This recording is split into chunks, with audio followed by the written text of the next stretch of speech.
I never thought a simple request would turn my house into a battlefield. It started with something small, something that should have been easy to fix.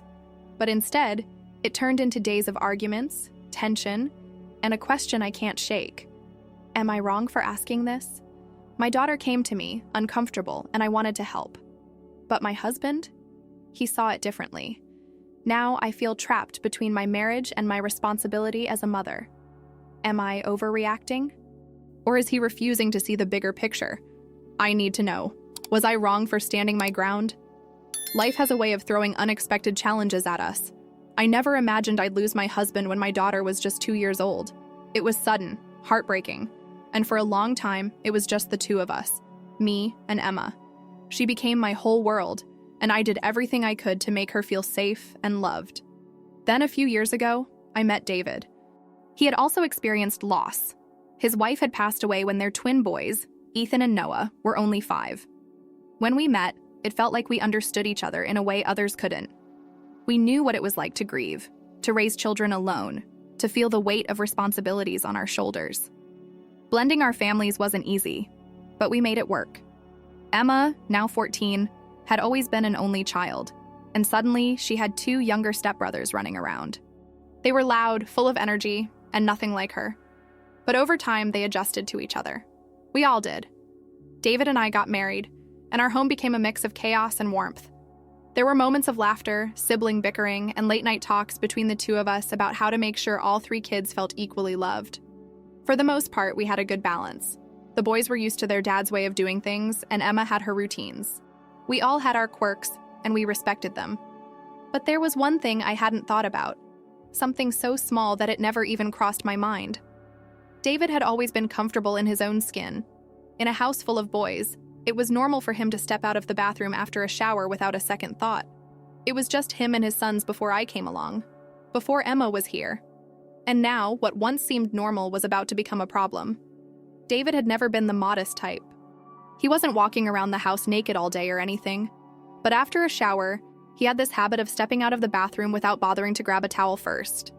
He'd casually scroll through his phone, take his time getting to the bedroom, and only then put on clothes. It had never been an issue before. When it was just him and the boys, there was no reason for concern. They were young, and honestly, they probably didn't even think twice about it. But now things were different. Now there was Emma. I never really paid much attention to it at first. Maybe because I was used to a different kind of household dynamic, or maybe because I just assumed he'd naturally adjust. But then, one evening, Emma came to me, clearly uncomfortable. "Mom," she said, hesitating for a moment. I keep seeing David, after his shower, and it's weird. I don't like it." Hearing that made my stomach drop a little. Not because I thought David was doing anything wrong intentionally, but because I immediately realized that what was normal for him wasn't normal for her. I tried to tread carefully. "Have you talked to him about it?" She shook her head. "No, I don't want to make it a big deal. But I also don't want to see that. It feels, I don't know, disrespectful?" That word stuck with me. Disrespectful. I hadn't thought about it like that before, but from her perspective, it made sense. I reassured her I'd handle it, and as soon as I had a moment alone with David, I brought it up. I expected an easy conversation, a quick adjustment. What I didn't expect was for him to get annoyed. Emma had never been comfortable with closed doors. It wasn't just a preference. It was something deeper, something rooted in fear. When she was 6, we had to evacuate our apartment building due to a fire in a neighboring unit. It wasn't serious, but the smoke alarm blared in the middle of the night, and in the chaos, Emma's bedroom door got jammed. For what felt like an eternity, though it was probably only a couple of minutes, she was trapped inside, pounding on the door, screaming for me. By the time I got to her, she was in full-blown panic mode. Even after we moved past that night, she never fully got over it. At first, she refused to close her door at all. Over the years, therapy helped, and she started to make small compromises. She'd close it when she changed, but would leave it slightly ajar the rest of the time. David knew about this. He knew why she kept her door open. He knew it wasn't about rebellion or trying to be difficult. It was about feeling safe. So when I brought up her discomfort with his habit of walking around naked, I thought he'd understand. Instead, he shrugged. She could just close her door, he said, scrolling through his phone like it was a non-issue. I blinked. You know she doesn't like doing that. Then she should be in therapy for it, he said flatly. I exhaled, already feeling my patience thinning. She is in therapy, and she's making progress. But this isn't about her. It's about you being more mindful. He finally looked up. Or she could just deal with it. It's not like I'm parading around the house naked all day. His reaction caught me off guard. I thought he'd be open to fixing this, to making Emma feel more comfortable. Instead, it felt like he was digging in his heels. And that worried me. Emma wasn't the kind of kid who complained about small things. She had always been independent, handling most situations on her own. So the fact that she came to me about this meant it really bothered her. After my first conversation with David didn't go as expected, I debated whether to push the issue. Maybe he just needed time to process it. Maybe he'd realize on his own that a small adjustment wasn't too much to ask. But then, the next morning, Emma came to me again. Mom, I don't want to make this awkward, but it keeps happening, she said quietly. I feel like I have to be on guard in my own house, and I hate it. That hit me hard. Her home was supposed to be a safe space. She shouldn't feel like she had to tiptoe around just to avoid seeing something that made her uncomfortable. I nodded. I talked to David about it. Her expression brightened slightly. And? I hesitated. He thinks you should just close your door. Emma let out a short laugh, but there was no humor in it. Of course he does. I sighed, rubbing my temples.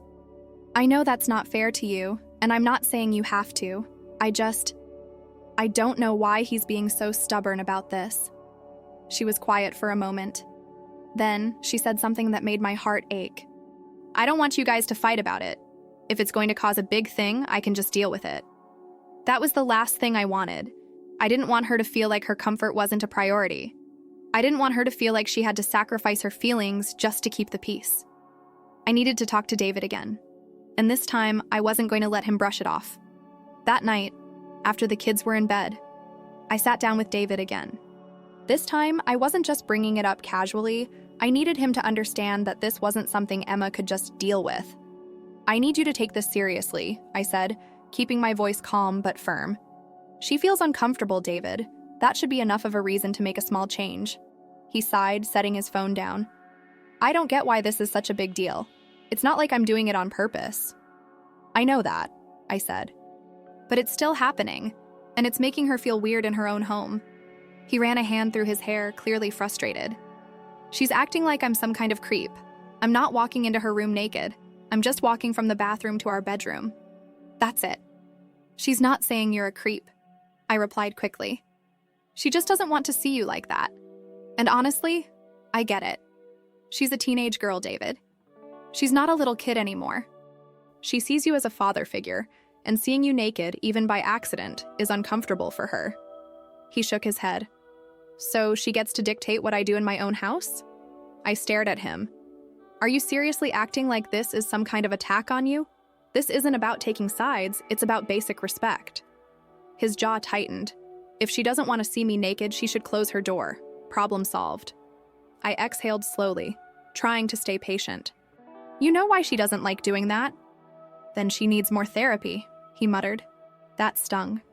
He knew she was already in therapy. He knew she was working through it. And yet, he made it sound like she was the problem. At that moment, I realized something.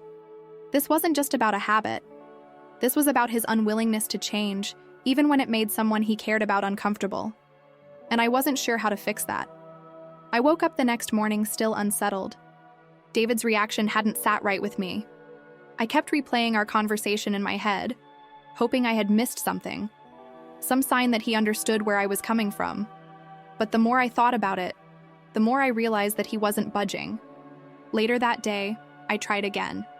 David, I started, keeping my tone calm. I just want to understand, why is this such a big deal for you? It's such a small change. He sighed, rubbing his face. Because I don't think it should be a big deal, period. I've always done this. It was never a problem before. Before, it was just you and the boys, I reminded him. Now there's Emma, a teenage girl. Can you not see how that changes things? He gave a frustrated laugh. So she gets to control what I do in my own home? I swallowed my irritation. No one is controlling you. She's asking for basic respect. That's all. He shook his head. Then she should adapt. Life isn't always comfortable. I stared at him. Are you serious? Yes, he said. If she has a problem, she should close her door. If she's still scared about that, then, like I said, therapy. She's already in therapy, I snapped, and she's working on it. But this isn't about her trauma. It's about you refusing to make the tiniest change to make her feel safe in her own house. David crossed his arms. So you're taking her side. I felt my chest tighten. This isn't about sides. It's about common sense. Emma shouldn't have to be uncomfortable in her own home. He scoffed. Well, I shouldn't have to change everything about myself just because she suddenly has a problem with it. That was when I realized he wasn't going to change. And now I had to figure out what that meant for us. The tension in our house was impossible to ignore. David was irritated. I was frustrated. And Emma, she had started avoiding being anywhere near our bedroom hallway. She didn't say anything, but I noticed. 3 days had passed since I first brought it up, and David still wouldn't let it go. Every time we talked, it turned into the same argument. One night, after the kids were asleep, I tried again. David, I don't understand why you're digging your heels in over this. It's literally just putting on a towel. That's it. He leaned against the kitchen counter, arms crossed. You don't get it. You're acting like I'm doing something wrong when I'm just living my life the way I always have. And now suddenly I have to change because Emma has a problem with it? I exhaled. Yes, David, because she's a teenage girl and you're her stepfather. It's different now. He scoffed. So you're choosing her over me. I blinked. What? You're making it clear whose side you're on, he said, his voice tight. This isn't about sides, David, I said, my patience running out. It's about respect, about making sure everyone in this house feels comfortable. Why is that so hard for you to understand? He didn't respond right away. Instead, he just shook his head like I was the one being unreasonable. And that's when it hit me. This wasn't just about walking around naked. This was about control. About him feeling like he shouldn't have to change for anyone, even when it was the right thing to do. The realization made my stomach twist. Because if he couldn't make this one small change for Emma, what else would he refuse to compromise on? Emma had always been sensitive to tension. She could pick up on it even when I tried to act like everything was fine. And in the past few days, there was no hiding it. One evening, she sat down next to me on the couch, tucking her legs under herself. She hesitated for a second before speaking. You and David are still fighting about it, aren't you? She asked softly. I sighed. We're discussing it. She gave me a look. Mom, I hate this. I hate knowing you're fighting because of me. I reached for her hand. Sweetheart, this isn't your fault. You didn't do anything wrong. But if I had just kept quiet, none of this would be happening, she murmured. That broke my heart. Emma, no, I said firmly. You spoke up about something that made you uncomfortable. That's not wrong. That's not selfish. You have every right to feel safe and respected in your own home. She was quiet for a moment, staring at the floor. Then, she let out a shaky breath. I can just deal with it, she whispered. I don't want you two to keep fighting because of me. Something in me cracked. My daughter was willing to sacrifice her own comfort just to keep the peace in this house. She shouldn't have to do that. And honestly, the fact that she even felt like she needed to set everything. I hugged her tightly. You don't have to deal with it, and I don't want you to feel like you do. This isn't just about you, Emma. It's about what's right. But as I sat there holding her, I realized, if David wasn't willing to make this one small change, what message was I sending to my daughter if I let it go? That night, I lay awake, staring at the ceiling, my mind racing. No matter how I looked at it, I kept coming back to the same thought. This wasn't just about nudity. It was about respect, about boundaries, about how David saw compromise in our marriage. And the truth was, he didn't see it at all. The next morning, I decided to try one last time. I sat across from him at the kitchen table, my coffee growing cold between my hands. David, I need you to really hear me, I said, my voice steady. This isn't just about Emma's comfort. It's about how we handle things as a family. When someone says they're uncomfortable, we listen. We don't dismiss it. That's what a healthy household looks like. He exhaled sharply, setting his phone down. And what about my comfort? What about the fact that I've been doing this for years and now, all of a sudden, it's a problem? It's not all of a sudden, I said. Emma is growing up. The dynamic of this house has changed. Things that were once okay aren't okay anymore. That's what happens in families. We adjust. He ran a hand through his hair. I just don't see why this has to turn into such a huge deal. She could close her door, and none of this would be an issue. I shook my head. You're still making this about her when it's about you. She already compromised by keeping her door slightly closed when she changes. Why can't you make one small compromise for her? His jaw tightened. Because I don't think I should have to change for something that isn't actually hurting anyone. I stared at him, my stomach sinking. I had been hoping for some kind of breakthrough, some sign that he understood. But it wasn't there. We were at an impasse. And now I had to decide what to do with that. I wish I could say that after all those conversations, David finally understood. That he realized this wasn't about attacking him or taking sides. It was just about respecting Emma's comfort. But he didn't. Instead, he kept doubling down, insisting that I was making a big deal out of nothing. That I was babying Emma. That he shouldn't have to change who he was in his own home. And honestly, that hurt. Because what he saw as an attack, I saw as a simple request. What he saw as an inconvenience, I saw as the bare minimum. Emma, meanwhile, had started avoiding him. She didn't say anything, but I noticed the way she moved through the house differently. How she peeked down the hallway before leaving her room. How she started spending more time in her room just to avoid awkward run-ins. And it made me feel awful.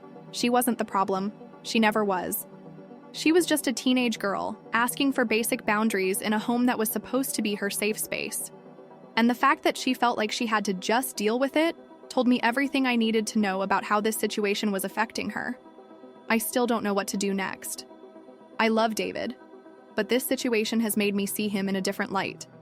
It's not just about the nudity anymore. It's about the way he refuses to compromise, even when it hurts someone he claims to care about. So now I'm here asking all of you. Am I the asshole for asking my husband to change his habit for the sake of my daughter's comfort? Or is he right? Am I making a big deal out of nothing?